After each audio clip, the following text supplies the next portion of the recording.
Italian restaurant won't be giving you no more trouble, Mr. Sunderman. Yes, I saw that, Gunner. My lawyer informed me that as of this morning, Lasagna and Things is under my ownership. Good work. I'm surprised you got Mr. Napolitano to sign over his family business so quickly. I beat the hell out of him. I don't need to hear the details. He cried. All right. I made his kid watch. Enough. The jewelry store 2 doors down is next. Their asking price is a little high for my liking. See if you can persuade them to be a little more reasonable. By beating the hell out of him? Just do what you do, Gunner. What about the bar? Ain't that next on the list? No. Leave Gabby Stockhart to me. Don't go near her. You're the boss, Mr. Sunderman. I'm going to have a bigger project for you soon. It's a little riskier than shaking down a few small business owners, but I'm sure you can handle it. Ostrich smuggling? What?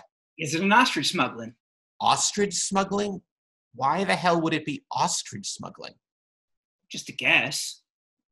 No, it's not a... Just deal with the jewelry store for now. I'll be back in touch with the next steps when I'm ready. You got it, Mr. Sunderman. I ain't never smuggled an ostrich. Hey, welcome to Gunner Steele's Toy Store for Children. What do you... Well. Are my eyes committing perjury, or is that Vivian salt brightening up my day? Hello, Gunner. It's been a long time. I must say, of all the places I thought you'd wind up, a toy store isn't one of them. Prison, certainly. Or perhaps... No, nowhere else. I really just assumed you'd be in prison by now. You know what they say you do when you assume, Viv? You make a mistake. I suppose so. Why do you call it Gunner Steele's Toy Store for Children? 'Cause that's what it is. A toy store for children. If I called it Gunner Steele's Toy Store for Adults, all the pervs would come in looking to stuff my teddy bears. Well, I'd argue that one look at your wares would make the intended clientele self-evident, but with you as the face of your store, I suppose precautions against deviancy are warranted. I got plenty of deviant stuff in the back if you want to see, you pretty little pistol holder. Please don't call me that. You used to like it when I talk dirty. Things were different between us then. On account of back then, we were having sex all the time, and now we ain't. Yes, on account of that. You here for some sexing? 'Cause I'm getting tired of stuffing teddy bears. No, heavens no. I'm not that woman anymore. You still look like one grade A cut of prime girl beef to me, Viv. That's disgusting. But thank you. I do a lot of stewing over injustices that I've suffered, and I believe it keeps me trim. In fact, that's why I'm here, Gunner. People say that you're the one in Distant Falls best suited to helping with tasks that may seem a tad dubious, legally speaking. You want I should do a crime? Oh, well, yes. I need a regular supply of counterfeit gift cards. Is that something you could provide? Is that all? Easy. I thought you were going to ask for something hard, like knocking somebody off, committing vote-by-mail fraud. Well, if it's so simple, then perhaps there's something else you could help me with.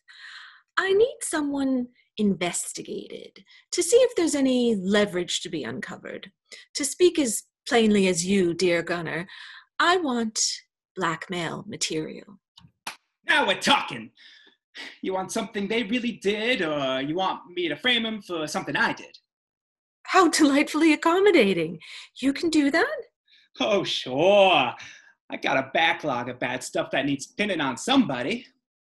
Who's the patsy? Edwin Sunderman.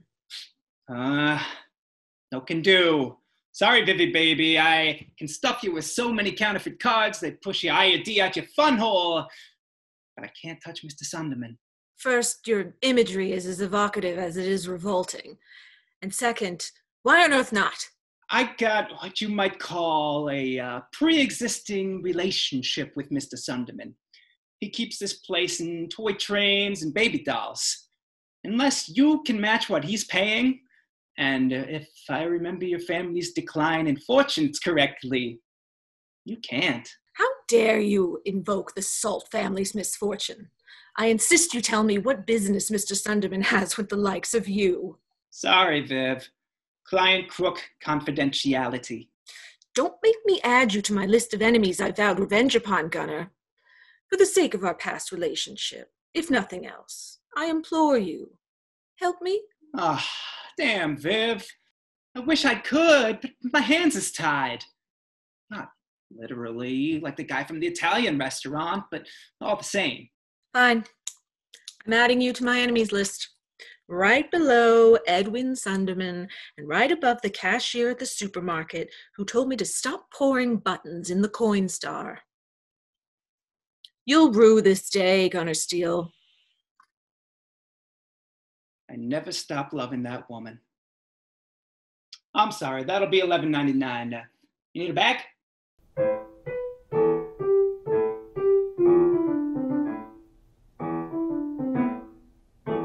So this boy at the country club asked me out, but I said no. He's hot, but our brands are just too similar and there's no cross-promotional opportunities. Sure, that makes sense.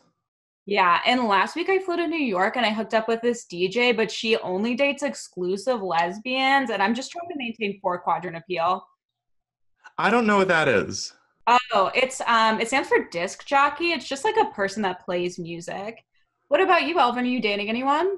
I'm not really dating right now. It feels sort of selfish with everything going on in the world, you know? Yeah, totally. I totally get it.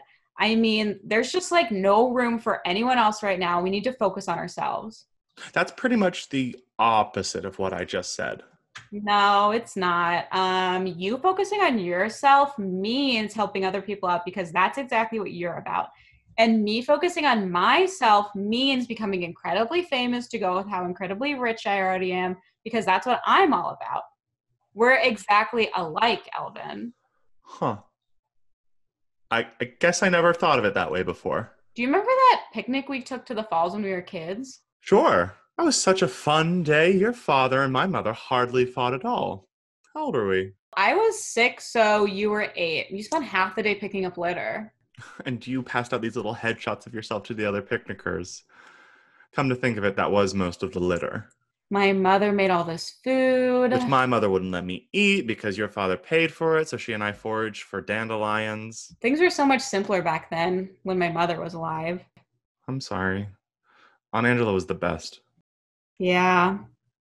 Oh, hey, I have this really cute picture of us from that day. I'll post it for TBT. Oh, Audrey, I really don't like pictures of me as a child going online. I was so awkward.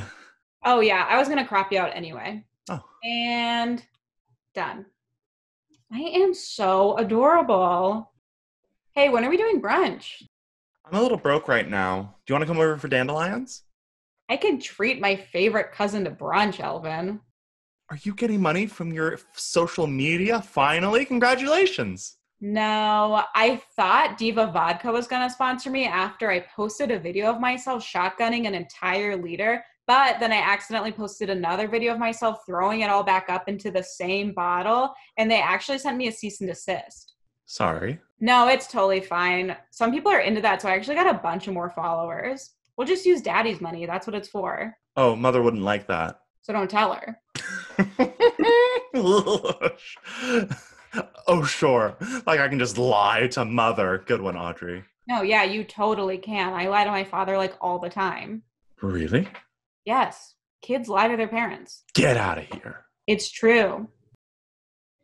Huh. Wow. I guess that would make my activism easier. Mother doesn't like me going down to the docks except on Bring Your Children to Work Day. What are you doing down by the docks? Waterfront erosion. The entire waterfront district could be gone completely in a few years. Really? That's weird. My father... What? Nothing. Just forget it. Can you just tell me anything else you learn about the waterfront? Sure. I had no idea you were into environmentalism, Audrey. Oh, yeah. I love the environment. I mean, I post pictures from there like all the time. I should get going. I'm supposed to talk to some of the local businesses to see if I can drum up some sweat support. Elvin, have you left yet? I need... Oh. Hello, Audrey. Hi, Aunt Vivian. I'm just on my way out, Mother. Off to Tilted Windmills, I suppose? No, actually, I'm going to go steal food from a food store. I'm sure you understand. Even if I couldn't see you winking, Elven, that's an obvious lie. As thrilled as I'd be to see you contributing food to our table, you have neither the fortitude nor the upper body strength to steal anything from anyone. Sorry, Mother.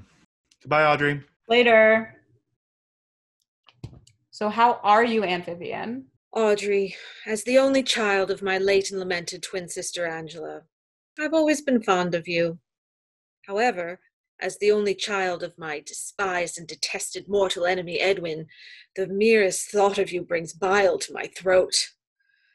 So if you don't mind, I'll skip the pleasantries and bid you farewell. Oh, wait, Aunt Vivian, I want to ask you some questions about my mother. All right, make it quick. What do you know about how she died?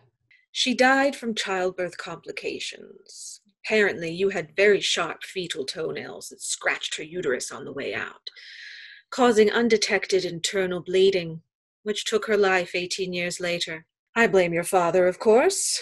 The Salts have always had very delicate nails, soft as gelatin. But how do you know that's how she died? Her doctor told me. Yes, but who pays her doctor?